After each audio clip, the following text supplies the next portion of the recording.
Bonjour tout le monde, je vais être beaucoup moins à l'aise que Émilie. Ça viendra. Ça viendra. Et alors je vais beaucoup plus parler de mon projet dans le cadre général d'une historiographie qui est en pleine évolution et pleine révolution. Donc voilà, après on pourra discuter des petits détails concernant le projet en lui-même. Donc d'abord c'est un grand honneur d'être résident à l'Éméra et d'occuper la chaire Averroès. Je voudrais remercier toute l'équipe de l'Éméra, et plus particulièrement Thierry Fabre, avec qui j'ai le grand plaisir de travailler cette année. Je voudrais aussi remercier, même s'il n'est pas là, notre ami et collègue Julien Loiseau, professeur d'histoire islamique à Aix-Marseille, avec qui aussi on est en train de monter des activités séminaires et conférences dans le cadre de ce projet. Et bien entendu, je voudrais remercier les personnes qui ont évalué mon projet et qui donc me donnent cette opportunité de travailler ici. Le projet que je développe dans le cadre de ma résidence à l'Éméra s'intitule « Le discours politique dans l'islam des origines ». C'est une recherche pluridisciplinaire ou interdisciplinaire à la croisée de l'histoire, avec ses disciplines de pointe en ce qui concerne les débuts de l'islam, c'est-à-dire la papyrologie, la numismatique, l'épigraphie et la codicologie coranique, et les sciences politiques. Cette recherche porte sur la représentation du pouvoir suprême en islam, la naissance d'un discours politique qu'on appellera islamique à partir du milieu du 7e siècle, et l'étude de l'idéologie impériale islamique telle qu'elle se manifeste dans les documents commandés ou écrits au nom des empereurs musulmans sur une période de 2 siècles, c'est-à-dire du milieu 7e jusqu'au milieu du 9e siècle, et la grande crise théologique autour de la nature du Coran est-il créé ou incréé, une crise qu'on appelle la mahna, l'inquisition. Ma recherche s'inscrit pleinement dans le renouveau que connaissent les études des débuts de l'islam depuis une vingtaine d'années, donnant naissance à une discipline à part entière, Late Antiquity and Early Islam, marquée depuis les années 1930 par l'historien, ou la thèse de l'historien Henri Pirenne, Mahomet et Charlemagne, qui plaçait la naissance du Moyen-Âge européen non plus avec les invasions germaniques du 5e siècle, mais plutôt avec l'apparition de l'islam dans le Proche-Orient au milieu du 7e siècle, donc une apparition qui aurait provoqué une vraie coupure de la Méditerranée, dominée au sud par la nouvelle religion et son empire, chose qui aurait provoqué le repli de l'Europe sur elle-même, plus continentale, et dont le point d'orgue est l'empire carolingien fondé par Charlemagne au début du 9e siècle, d'où le lien entre Mahomet et Charlemagne. Donc longtemps marqué par le paradigme pyrénéen, les études historiques tendent aujourd'hui à inscrire l'islam dans la culture proche-orientale de l'Antiquité tardive, à le considérer non plus comme un moment de rupture, mais plutôt comme la dernière manifestation de cette culture antique. Cette nouvelle façon d'écrire l'histoire permet d'apprécier les transferts culturels dans le Proche-Orient antique, la part des héritages absorbés et façonnés par l'islam impérial des 7e, 9e siècles. D'autre part, le courant historiographique qu'on appelle sceptique ou révisionniste, qui a vu le jour dans les années 1970, notamment avec la publication de l'ouvrage polémique de Patricia Krohn et Michael Cook, Hagarisme, en référence à Hagar, servante d'Abraham et mère d'Ismaël, ancêtre éponyme des Arabes, a posé aux historiens un certain nombre de défis et les a obligés en quelque sorte à renouveler leurs méthodes de recherche, notamment en matière de lecture critique de la tradition savante islamique. Si les sceptiques arguaient que l'écriture de l'histoire des débuts de l'islam en se fondant sur les textes musulmans est impossible, eu égard à leur caractère tardif, ils sont écrits 2 siècles au mieux après l'avènement de l'islam, et au grand travail de réécriture et de déformation qu'ils ont opéré sur le passé originel de l'islam, les recherches se focalisent aujourd'hui sur la traque de la naissance d'une conscience historique chez les musulmans qu'on date du début du 8e siècle. Conscience historique intimement liée à l'installation des musulmans dans les régions du Proche-Orient et à la formation de l'Empire islamique, notamment sous le règne emblématique de Abd al-Malik ibn Marwan, qui va régner de 685 à 705. C'est dire toute l'importance que prend la période omeyyade, qui s'étend de 661 à 750, dans l'histoire de l'islam et plus globalement dans l'histoire du monde au 7e, 8e siècle. Dans le cadre des Empire Studies, Cette famille illustre de la Mecque préislamique, ayant fait fortune dans le commerce caravanier entre le Yémen, Byzance et la Perse des Sassanides. Cette famille était bien connectée au monde antique du Proche-Orient avant l'avènement de l'islam. Ceci implique une bonne connaissance des cultures de la région, qu'elles soient linguistiques, religieuses ou politiques. C'est un point nodal dans mon étude sur l'islam impérial que les Omeyyades auront la lourde tâche de développer et d'installer durablement dans la région avant de le diffuser de l'Afghanistan jusqu'en Espagne à partir du début du 8e siècle. La formation d'un empire, le plus grand de son temps, se targuant d'un message religieux ancien mais renouvelé, c'est-à-dire le monothéisme, absorbant cultures et langues aussi différentes que connectées. On pense aux cultures classiques, mais on peut aussi évoquer les Berbères du Maghreb ou les Coptes d'Égypte. Cette impérialité suppose la mise en place d'un discours politique définissant les nouveaux maîtres du monde, mais aussi s'adressant aux populations que vivent sous son étendard, celui de l'islam. Cela suppose aussi un jargon politique qui reste encore inintelligible pour les historiens et pour cause. La plupart des études consacrées au langage politique de l'islam, qui nous intéresse ici, c'est-à-dire les origines, sont fondées sur cette littérature islamique tardive, écrite à partir du IXe siècle depuis la capitale impériale des Abbassides, Bagdad. Le travail de réécriture et de déformation de l'essence du politique est manifeste dans cette littérature et cela a été bien analysé par les historiens, notamment, encore une fois, Patrice Ekman et Michael Hind, dans leur ouvrage référence God's Caliph, Religious Authority and the First Centuries of Islam, paru en 1987. Un certain nombre d'historiens considèrent que cette littérature, aussi suspecte soit-elle, est la seule qui permet une étude du discours politique de l'islam. S'ils acceptent l'importance des documents impériaux dans la connaissance de la titulature de la magistrature suprême en islam,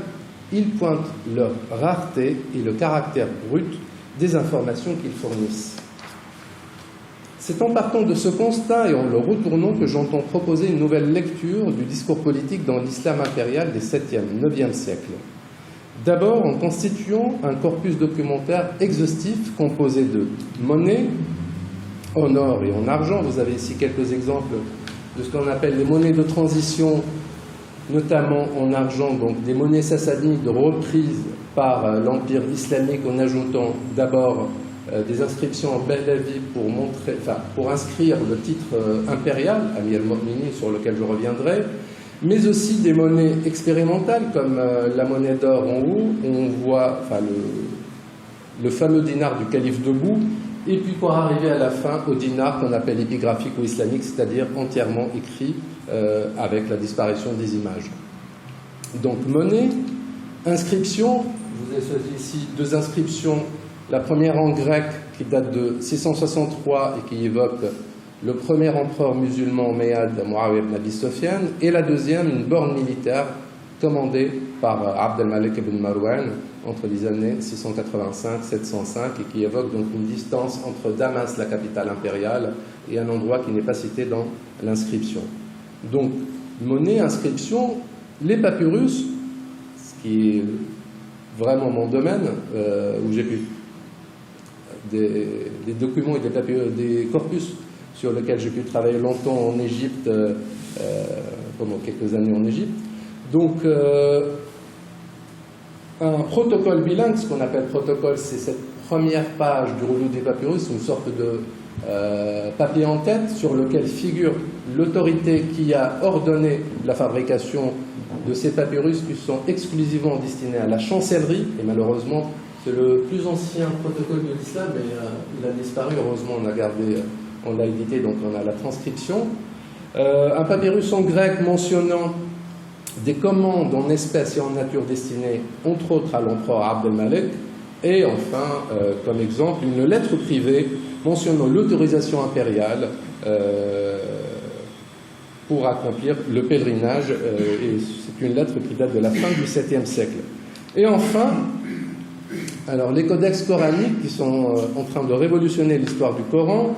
Je vous ai choisi deux exemples, un qui vient de Fustat, la capitale égyptienne, et l'autre de Sanaa. On aura peut-être le temps de revenir cette année longuement sur ces codex, les documents des historiens. Alors, la constitution de ce corpus est une étape fondamentale dans mon projet, non seulement parce qu'elle constitue la tâche première de l'historien, mais surtout parce qu'elle témoigne de l'existence d'une culture chancelière et administrative complexe mise en place par le pouvoir impérial des Omeyyades jusqu'aux premiers Abbassides, d'une prise de conscience très précoce en islam de l'importance de l'écrit, mais de l'image aussi, dans la diffusion du message politique, voire idéologique, auprès des musulmans et des populations conquises, qui sont désormais intégrés à l'Empire par la formule juridique de la protection de Dieu, Dhammat Allah, d'où leur statut de dhimmi, protégé. Et ici, vous avez la plus ancienne attestation de ce statut, un papyrus arabe de Palestine qui date des années 670, où le gouverneur de Palestine rappelle son agent fiscal dans un village qui s'appelle Nessana, les droits des populations chrétiennes de ce village en tant que protégés de Dieu. Il s'agit aussi d'insister sur cette dimension cosmopolite de l'islam impérial, d'où probablement le sens du titre officiel porté par l'empereur dans leurs documents,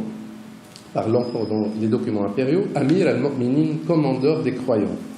Ce titre, qui rend totalement avec celui qu'on utilise classiquement, khalifa ou calife, n'a bénéficié jusqu'à aujourd'hui d'aucune étude consacrée qui permet de saisir sa portée politique. Quelques nouvelles recherches permettent de replacer l'empereur islamique dans le cadre de la culture politique du Proche-Orient et de voir dans le calife de Dieu un titre qui s'inscrit dans une forme de dialogue théologique avec l'empereur byzantin, le Basileus, lui aussi député de Dieu. Tel est l'objet de la récente étude d'Andrew Marchand publiée en 2017. Cependant, le titre officiel y est totalement absent, aucune référence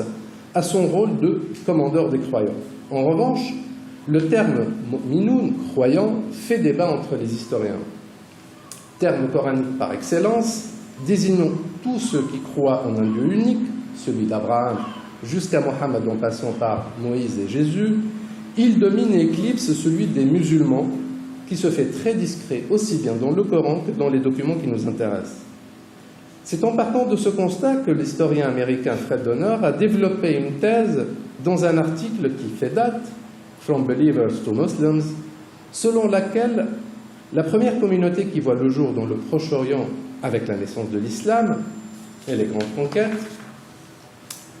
intégrer en son sein les porteurs de ce projet, c'est-à-dire les Arabes fraîchement conquis au monothéisme, mais aussi les chrétiens et les juifs.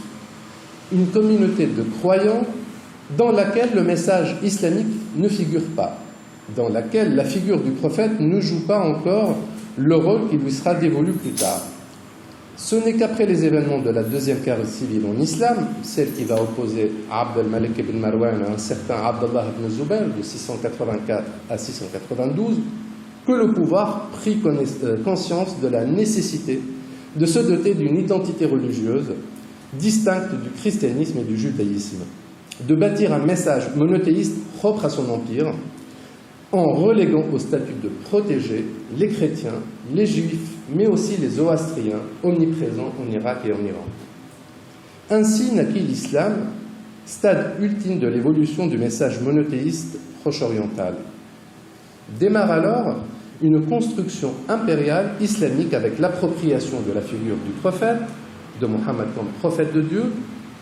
l'attaque du dogme chrétien de la Trinité en instaurant l'essence même de l'islam, l'unicité, et pour offrir un socle solide à ce projet, éditer le livre référence de la nouvelle communauté qu'on appelle désormais musulmane, c'est-à-dire le Coran. C'est à partir de ce moment qu'on édite à grande échelle, comme je vous ai montré tout à l'heure, de majestueux codex coraniques envoyés aux différentes métropoles de l'Empire et dont les analyses paléographiques et exégétiques révolutionnent les études coraniques aujourd'hui, comme en témoigne la somme publiée l'année dernière, le Coran des historiens. Cette thèse est séduisante malgré toutes les critiques qui lui ont été adressées, notamment par Robert Heuland dans un ouvrage récent, In God's Path. Ce dernier réfute l'idée d'un islam qui aurait commencé comme un mouvement religieux œcuménique et considère le fait religieux comme intégré dans un système plus large de causes à la fois politiques, sociales et économiques. Il déclare surtout en dernière instance que l'Empire islamique était devenu une société cosmopolite où les populations d'origines différentes se mirent à partager les mêmes valeurs et à parler un langage commun. En effet, la thèse de Fred Donner occulte la dimension politique du terme Amir al-Mu'minin, dans la mesure où elle place le débat sur le terrain purement théologique. Une des grandes hypothèses de mon travail serait de lire ce titre comme celui d'un empereur qui commandait l'ensemble des populations de ce vaste territoire. Autrement dit, d'un pouvoir suprême qui ne s'identifie pas tant par rapport à ses fidèles, les musulmans, mais qui s'adresse dans un langage politique fort aux différents groupes sociaux qui composent les populations de son empire et qui constituent, fait hautement important, la source fondamentale de ses ressources. L'étude des documents fiscaux d'époque omeyyade montre d'une manière claire le lien entre l'empereur et ses contribuables via une hiérarchie administrative complexe de gouverneurs, d'agents fiscaux et de scribes. Le contribuable égyptien, résidant dans un village de Haute-Égypte, savait, à la fin du 7e siècle, en recevant son ordre de paiement d'impôts, rédigé en grec, que l'ordre émanait en première instance de Amir al-Mu'minin. Rédigé en grec. Oui. Terme transcrit tel quel en grec. Jamais traduit. Ceci est le prolongement de mon hypothèse sur la titulature politique en islam, à savoir que Amir al-Mu'minin désigne de plus en plus l'institution impériale en elle-même, beaucoup plus que la personne du calife, qui, je rappelle, ce terme, le calife, ne figure pas dans les documents impériaux, à l'exception d'une seule fois, et dans un contexte bien particulier, celui de la Deuxième Guerre civile et de la victoire définitive des Omeyyades. Ce fals, donc cette monnaie en bronze frappée par Abd al-Malik à l'occasion de sa victoire en 693, le désigne comme Amir al-Mu'minin, vous avez l'inscription à gauche, mais aussi comme Khalifat Allah, calife de Dieu, expression coranique attribuée à David. C'est en cette même année que commence la construction du Dôme du Rocher, un monument emblématique de l'islam impérial dans la cité de Jérusalem, sur le site du Temple, dans une mise en scène eschatologique. Le message du Dôme ne s'adresse pas uniquement aux musulmans, mais à tous les croyants par le biais de leur commandeur, leur empereur, investi d'une mission divine, un empereur de droit divin, pour utiliser un terme politique. L'analyse politique des documents permet de détecter une évolution sensible à partir du début du 8e siècle. Des expressions de piété qui relient l'empereur à Dieu font leur apparition, signe pour moi d'un discours à la recherche d'un pouvoir politique, à la recherche d'une légitimité qui lui est disputée par l'avènement d'un adversaire de taille, les oulémas ou les docteurs de la loi islamique, qui s'imposent progressivement comme les interprètes de la parole divine, le Coran,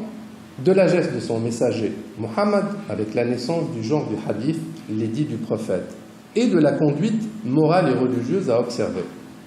Adversaire de taille, puisque le fondement idéologique du pouvoir de l'empereur est avant tout religieux. Il est le Abdallah, le serviteur de Dieu, un autre titre qui précède le nom de l'empereur dans les documents, et en tant que tel, il exerce son pouvoir de commandement sur les croyants. La stratégie des empereurs envers les oulémas oscillait entre leur rapprochement du palais impérial et leur intimidation physique ou intellectuelle. Je prendrai comme exemple de cette nouvelle rivalité politico-religieuse autour de la question de la légitimité les épîtres de grande qualité littéraire rédigés par les secrétaires impériaux à destination des empereurs ou des princes héritiers, sorte des miroirs des princes avant la lettre. Ces textes, dont le plus ancien date du début du 8e siècle, n'ont jamais fait l'objet d'une étude ou d'une analyse serrée en les replaçant dans leur contexte de rédaction et en mettant l'accent sur leur dimension politique. Un texte en particulier retiendra mon attention dans le cadre de ce projet, celui rédigé par le juriste et conseiller en chef, Abu Yusuf Ya'qoub, à l'attention de l'empereur Haroun al-Rachid, à l'occasion de la parution de son ouvrage Kitab al-Kharaj, le livre de la fiscalité. Il s'agit d'une commande impériale en vue de réformer la fiscalité islamique, notamment le statut des terres et celui des contribuables. Abu Yusuf profite de cette occasion pour écrire un préambule dans lequel il expose l'art de gouverner et prodigue ses conseils politiques à Haroun. Ceci n'est pas anodin, puisque l'époque, on est dans les années 790, est marquée par une opposition de plus en plus frontale entre le pouvoir politique et ce que Albrecht IX a appelé les érudits en armes, c'est-à-dire ces savants qui ont pris la décision de s'installer dans les marches frontalières de l'Empire, notamment celle avec Byzance, pour encadrer les soldats volontaires et les exhorter à défendre le territoire de l'islam contre l'ennemi, l'adversaire byzantin, donnant naissance à un genre littéraire, les siyar, ou la conduite de la guerre, sorte de responsa dans laquelle la figure de l'imam tient une place de choix. Et on peut voir ici les origines lointaines des fondements idéologiques du djihad en tant que pratique militaire destinée à défendre l'islam et, ce qui est encore plus important dans les développements contemporains, à mettre à l'épreuve la légitimité du pouvoir politique en islam. La figure de l'imam, dont l'exemple idéal est Mohammed, s'installe dans le langage politique de l'islam, offrant cette dualité qui anime encore aujourd'hui le champ religion versus politique. À qui revient le droit de gouverner, de conduire la guerre? L'empereur abbasside Al-Ma'moun, qui règne de 813 à 833, s'accapare des deux titres, comme son prédécesseur Abd al-Malik, commandant des croyants et imam, en pleine guerre théologique contre les ulémas autour de la nature du Coran, création ou incréation. En faisant de la sorte, Al-Ma'moun essaie de clore le débat en rappelant que le fondement du pouvoir de l'empereur est avant tout théologique. Par conséquent, l'imam ne peut être que lui. Il en va de la légitimité du politique. C'est dans ce moment de profonde crise qu'Al-Ma'moun prend une décision cruciale qui mérite d'être analysée en substance dans mon travail. Il décide d'effacer le nom de son lointain prédécesseur, Abd al-Malik, de l'inscription commémorative du Dôme du Rocher et le remplace par le sien exactement en 832, comme vous voyez ici à la différence de l'écriture arabe dans la partie inférieure de l'inscription. Donc il s'oppose comme un nouveau Abd al-Malik, ou mieux encore comme un nouveau David, député de Dieu selon la formule coranique. Donc une relation de pouvoir verticale qui le rattache directement à Dieu, à l'image d'un autre dôme, le dôme de la chaîne, qui fait face au dôme du rocher et qui symbolise la justice divine, comme le montre la très belle étude récente de Mathieu Tillier, Abd al-Malik ibn Marwan, Mohammed et le jugement dernier. Et c'est pour cette raison que l'œuvre d'Al-Ma'moun représente le terminus antiquem de ma recherche, car elle marque, me semble-t-il, le scellement du discours politique que j'entends étudier. Al-Ma'moun perdra la bataille théologique et le champ religieux devient de plus en plus l'apanage des ulémas. De plus, son fils et nouvel empereur, Al-Mu'tasim, prend des décisions à répercussions profondes. Il va fonder une nouvelle capitale, Samarra, offre à l'Empire une armée d'élite exclusivement turque, sa mère était turque, et exclut les Arabes de l'administration militaire. Signe de la fin d'une époque, signe aussi de nouvelles orientations de l'Empire qui commencent à se désintégrer avec la sécession de certaines provinces comme l'Ifriqi à l'actuelle Tunisie ou encore l'Égypte. Ce projet, fondé sur un corpus documentaire de première importance et qui restitue en quelque sorte à l'Empire ses documents les plus emblématiques,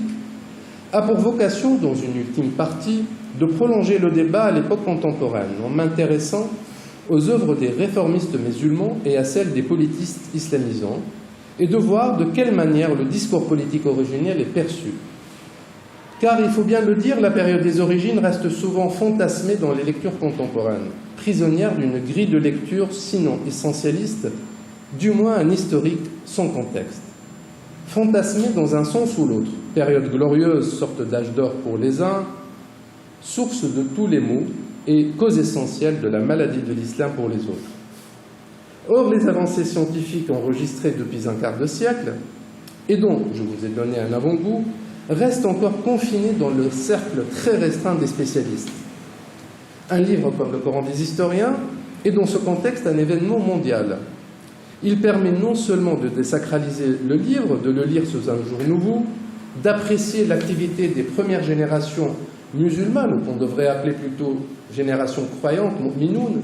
mais aussi de placer la formation de l'islam dans l'histoire globale, celle des empires, d'une histoire connectée où les langues communiquent, les cultures échangent et les savoirs se perfectionnent. Une histoire connectée montre qu'il s'agit,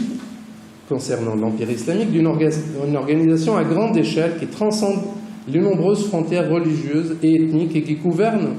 de larges populations constituées de groupes différents avec différents modes de vie sociaux et économiques. L'administration et la mise en valeur du nouvel empire offrirent en outre des perspectives d'ascension sociale et de prééminence non seulement aux conquérants, mais aussi aux conquis,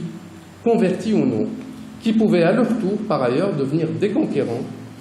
de terres plus lointaines, on peut penser aux Berbères, du Maghreb qui participent à la prise du contrôle de la péninsule ibérique. Il convient donc de ne pas penser cette révolution symbolique, pour emprunter un terme à la sociologie, comme le fruit de l'activité de tel ou tel groupe, ni même de groupes juxtaposés, mais comme une révolution qui affecte l'ensemble de la société, qui se l'approprie, même si elle est portée de manière prioritaire par les élites qui se recomposent dans ce nouveau cadre. Ce monde nouveau, empruntant au monde ancien ses langues, culture et savoir, en les perfectionnant dans une nouvelle lingua franca, l'arabe, était placé sous le haut patronage du commandeur des croyants, qui fera, et c'est la finalité de ce projet, l'objet d'un livre dont la rédaction profitera des conditions optimales que m'offre l'Émirat. Merci.